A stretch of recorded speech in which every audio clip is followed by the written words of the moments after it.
Le 5 avril 1909, un journal de l'Arizona publie une histoire impossible. À des centaines de mètres au-dessus du fleuve Colorado, un explorateur solitaire, au fond du Grand Canyon, aurait découvert un réseau de tunnels taillés dans la roche. À l'intérieur, des momies, alignées en rangées, des urnes en or, des statues qui ressemblent à celles des temples égyptiens, et des hiéroglyphes gravés dans la pierre, au cœur de l'Amérique. La Smithsonian Institution aurait financé l'expédition. Le journal nomme les scientifiques et décrit chaque salle, chaque artefact, chaque tunnel, puis plus jamais un mot. L'article disparaît. Les scientifiques n'existent dans aucun registre et la zone où cette grotte se trouverait est aujourd'hui interdite au public. Alors, canular d'un journaliste en mal de sensation ou découverte qu'il fallait faire taire? Pour comprendre cette affaire, il faut remonter au début du XXe siècle.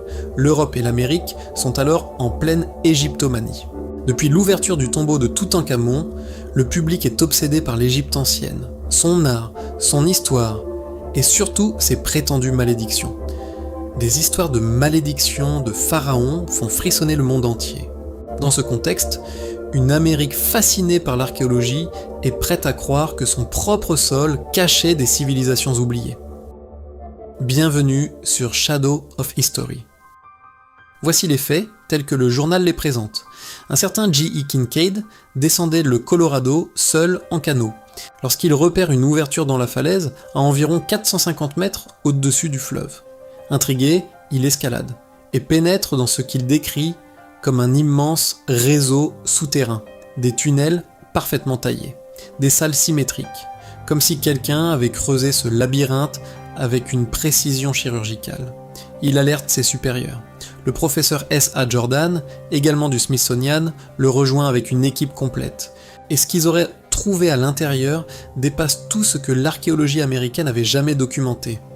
Des momies masculines alignées en rangées, des urnes en cuivre remplies de graines non identifiées, des outils d'un artisanat sophistiqué, et surtout des statues dont le style ressemble à celui des civilisations hindoues et égyptiennes, au milieu du Grand Canyon.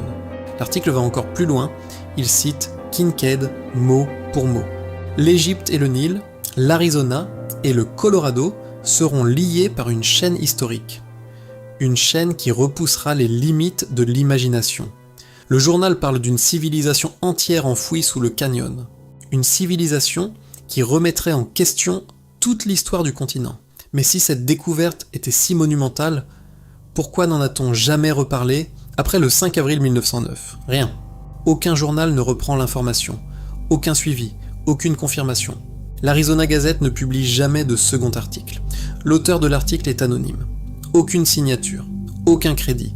Comme si quelqu'un avait voulu que cette histoire existe sans que personne ne puisse remonter jusqu'à sa source. Et ce n'est pas tout. Le professeur S.A. Jordan est introuvable. Aucune trace dans les archives universitaires. Aucun article scientifique à son nom. Aucune photo. J.E. Kincaid est lui aussi introuvable. Deux hommes qui auraient fait la découverte archéologique du siècle et qui semblent n'avoir jamais existé. Le Smithsonian Institution a toujours donné la même réponse. Nous n'avons aucun dossier correspondant à ces personnes ni à cette expédition. Mais il y a un détail que le Smithsonian ne peut pas effacer, les noms. Sur les cartes officielles du Grand Canyon, il existe un groupe de formations géologiques au nom troublant. La tour de Seth, la pyramide de Ra, la pyramide de Khéops, le temple d'Isis, le temple d'Horus, le temple de Shiva. Des noms égyptiens et hindous au cœur de l'Arizona. Attribués officiellement par le géologue Clarence Dutton qui s'inspirait de mythologie du monde entier. C'est l'explication officielle. Mais pour les chercheurs alternatifs, ces noms ne sont pas une coïncidence. Ils sont un indice laissé en pleine lumière. Si les mystères enfouis que l'histoire préfère oublier vous fascinent autant que moi, abonnez-vous à Shadow of History et activez la cloche. Chaque vidéo est une plongée dans les zones d'ombre du passé. Et croyez-moi, ce qui suit dans cette affaire est encore plus troublant. Aujourd'hui, une grande partie du Grand Canyon est accessible au public avec un simple permis.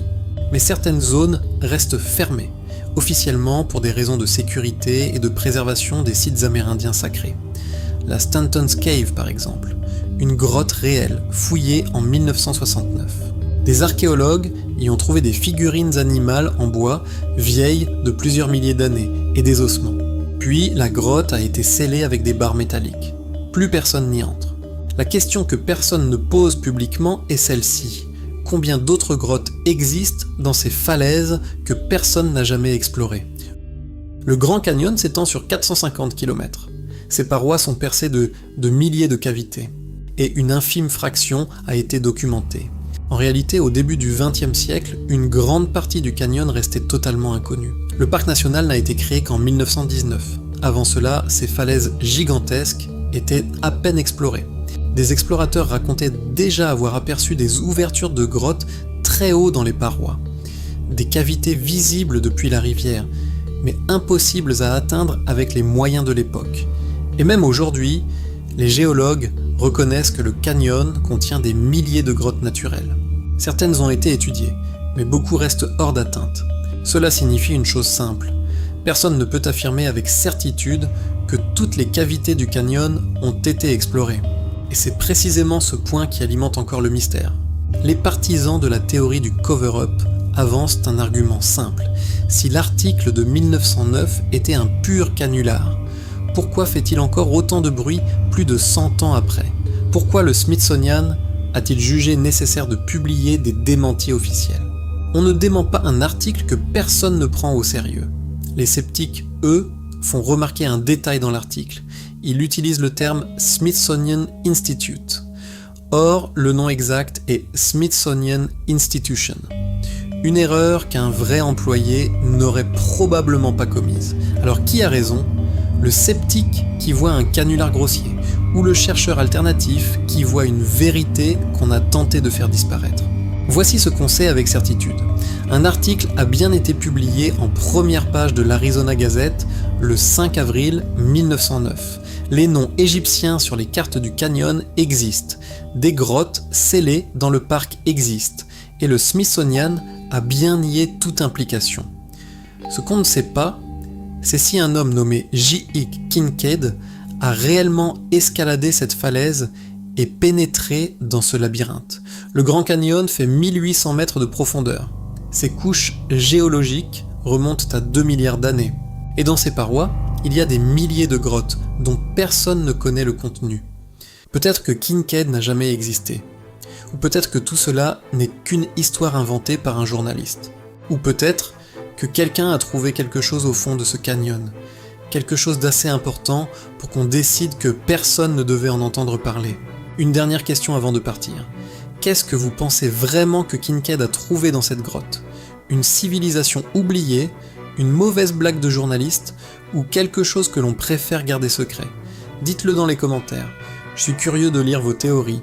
Si vous voulez aller plus loin dans les mystères interdits, la prochaine vidéo que je vous recommande est celle-ci. Cliquez dessus. Je vous y retrouve tout de suite. C'était Shadow of History, là où l'histoire laisse des zones floues et où les mystères restent toujours vivants.